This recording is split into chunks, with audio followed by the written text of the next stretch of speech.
They left it in the rain like it was nothing. A 17-foot block of marble, scarred, weather-beaten, left out in the elements for 40 years. Too flawed, too heavy, too broken to be turned into anything worthwhile. That's how most people saw it. Until one man came along and said 7 words that would make history. I saw the angel in the marble. Michelangelo didn't just carve a statue. He released a soul, not by adding, by removing. He didn't invent David. He revealed him. He chipped away at everything that wasn't him until what was left stunned the world. So let me ask you something right now. What if the same is true for you? What if you've been walking around not as a finished product, but as a sleeping masterpiece, buried under layers of expectation, fear, habit, and time? What if the parts of you that feel lost aren't lost at all, just buried? And here's the part no one tells you. Someone might already see it. Someone might be looking at you the way Michelangelo looked at that discarded slab of marble, seeing something you've forgotten, something you've never dared believe. That's not inspiration. That's the Michelangelo effect, a real psychological phenomenon, a quiet spiritual truth. This is a life-altering possibility. The idea that with love, vision, and the right presence, someone else can help bring out the best in you. Not by changing you, but by revealing who you already are. They don't build you. They remember you. They remind you of your fire when all you feel is stone. But here's the twist. It's not just about grand transformations or heroic gestures. Sometimes the most powerful sculpting moment sounds like this. You were made for more than this. Or I believe in you, even when you don't. One sentence. One mirror held up to the version of you that's been fighting to breathe. So stop for a moment. Really pause. Can you feel it? That restless piece of you just beneath the surface. That's not a midlife crisis. That's the angel in the marble. And it's been waiting. Because here's the truth we rarely speak aloud. You are not finished. You are still becoming that. And the first strike of the chisel might not come from your own hand. It might come from someone who saw through the dust and decay and whispered, there you are. But why does that kind of vision change us? Why does another person's belief carry more weight than our own? To understand that, we have to go deeper, because there's a secret that sculptors know it, and it's time we knew it too.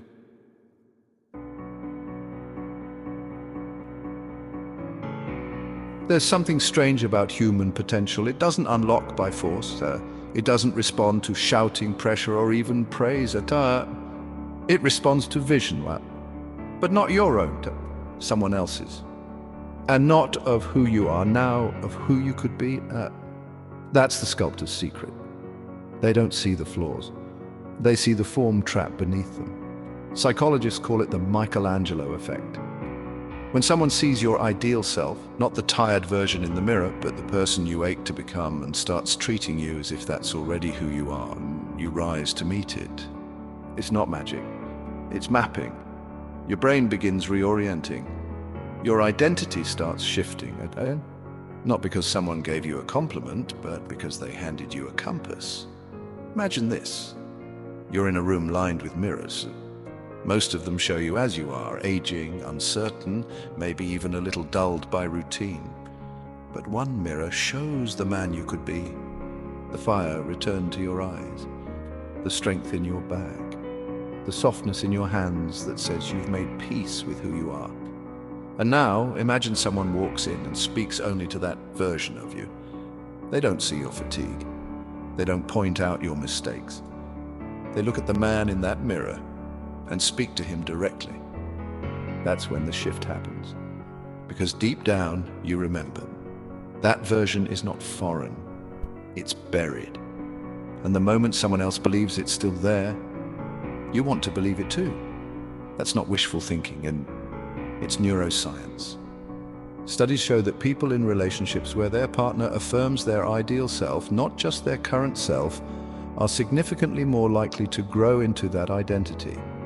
Belief shapes behavior. Affirmation fuels action, but it's not flattery.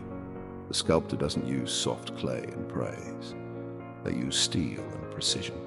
They chip away gently, but deliberately. They say the uncomfortable truths. They hold you to a higher standard. They won't let you shrink, because they're not speaking to who you are.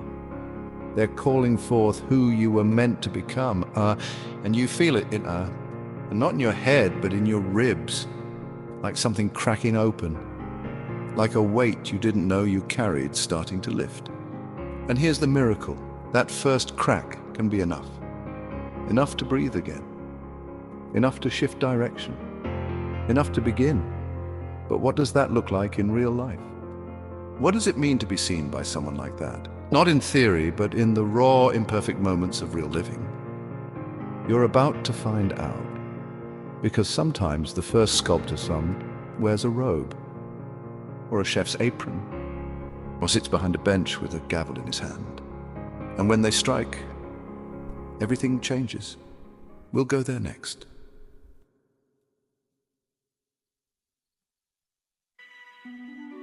He was 19, standing in an Ohio courtroom, his hands in cuffs, his future in fragments. Brandon Krostowski wasn't a hardened criminal. He was just another kid who'd made a catastrophic mistake, the kind you don't bounce back from. A decade in prison was waiting, but then something unexpected happened. The judge looked at Brandon, not with disgust, not with pity, but with vision. He didn't see the case file, he saw the man inside the boy.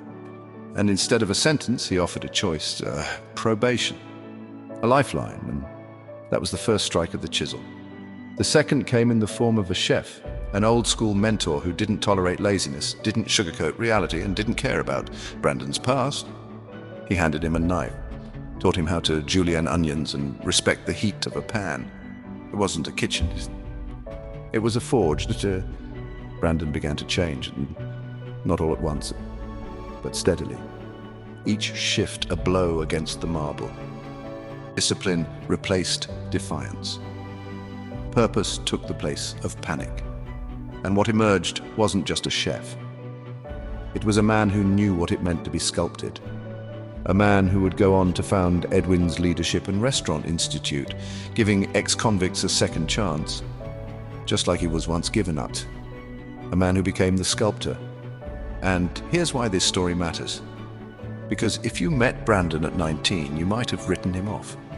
That's what most people do with rough blocks of marble.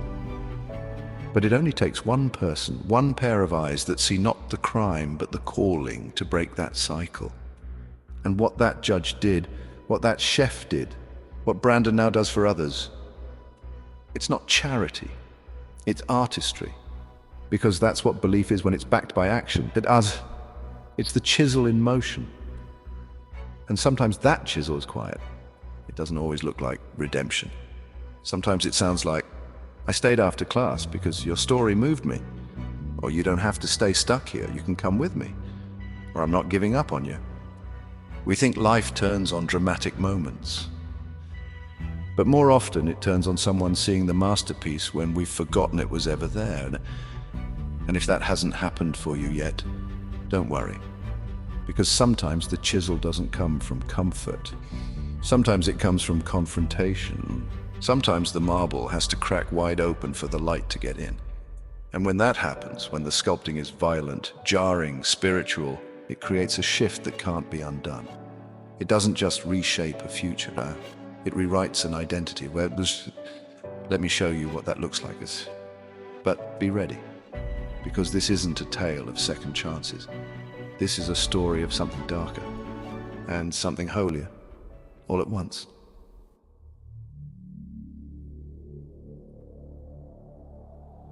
His name was Angulimala. He wasn't misunderstood, yeah? He wasn't redeemable. He was a murderer. Metaphorically, as historically, because he killed 999 people and wore their fingers as a necklace. The final kill, the 1,000th, was supposed to be his crown, his legend. But fate had other plans, because on that day, the last man he was meant to kill wasn't afraid. He didn't run. He didn't plead. He didn't fight. He stood still. And when Angulimala raised his weapon, ready to complete his blood-soaked mission, the man in his path simply said, "Stop." That man was the Buddha. Now, whether you see this as history or myth doesn't matter, because what matters is what happened next. The killer froze, because in that moment something collided inside him. His violence met presence. His rage met peace. And the silence of the Buddha was louder than the screams of 1,000 victims. He didn't say, "You're evil." He didn't say, "You deserve to suffer." He looked at him and saw past the blood, past the scars, past the story, and into the potential. It broke something open.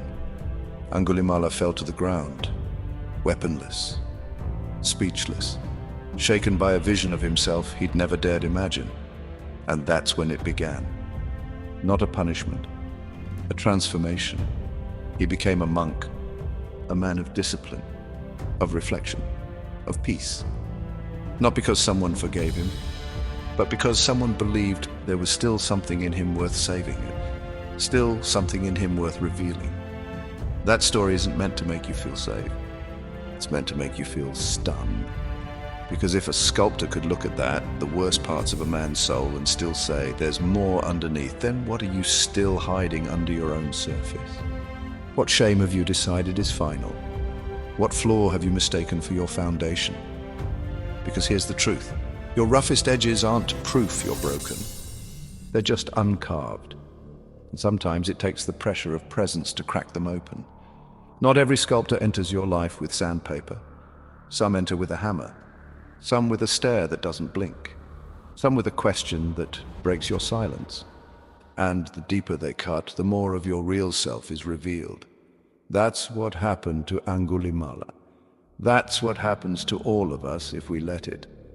But now comes the part no one prepares you for. What happens when no one shows up with the chisel? What happens when there's no mentor, no judge, no teacher in sight? What happens when the block of marble is sitting in your own heart and the only sculptor left is you? We're going to face that next. And this time there's nowhere to hide.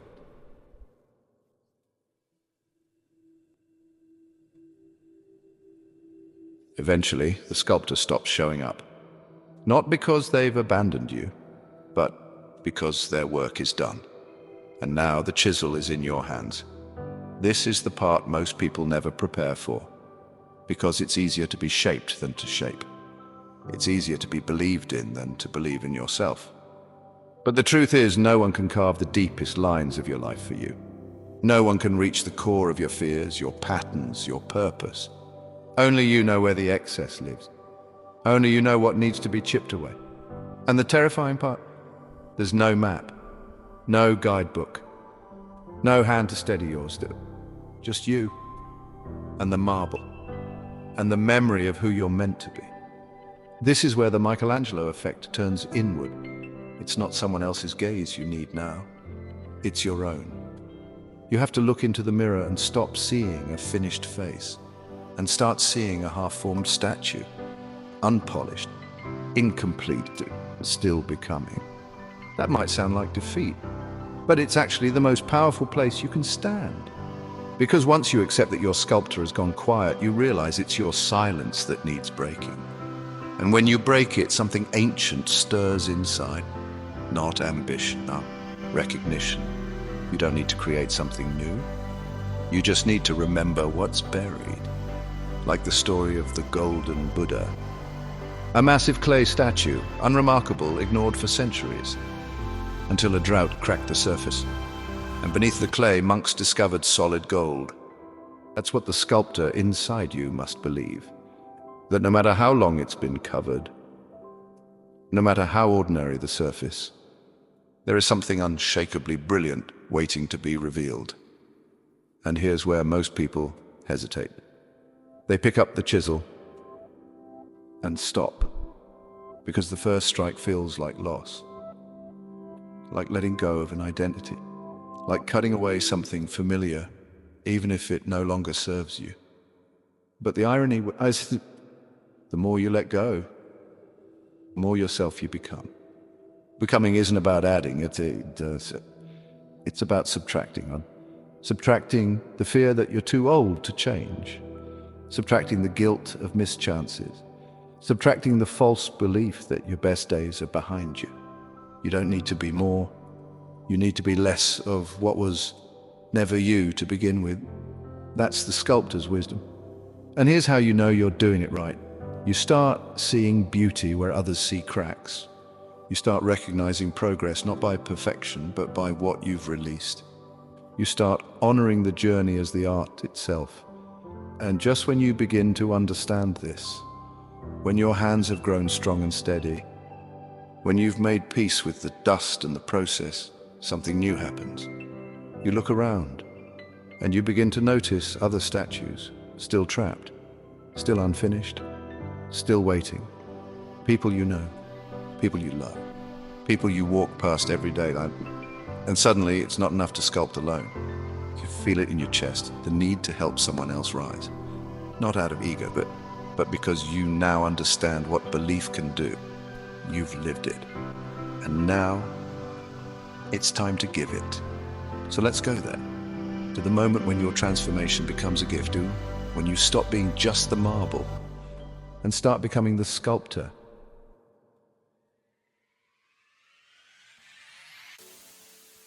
There's a kind of sight that doesn't come from the eyes.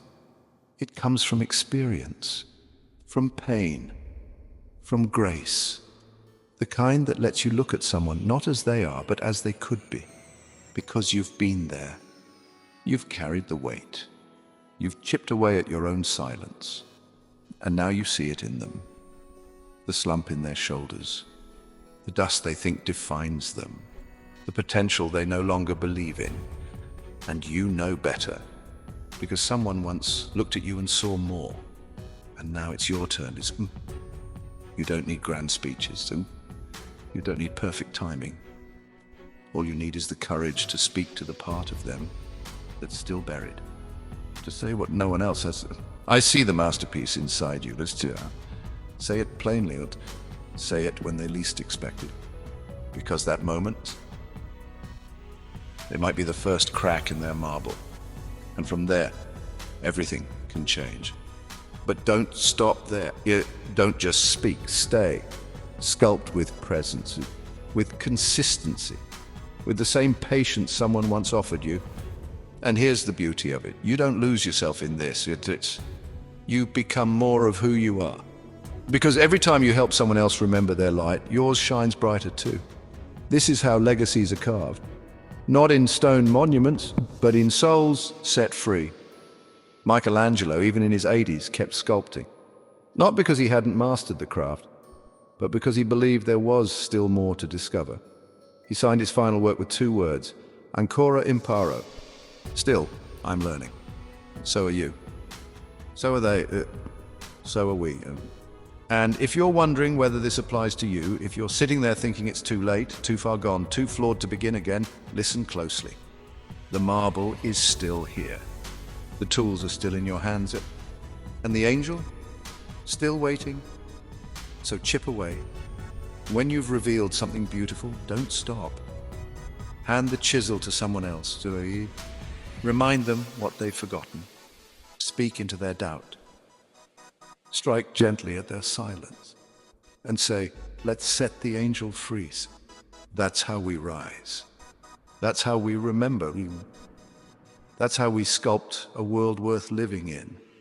Set the angel free. Set the angel free.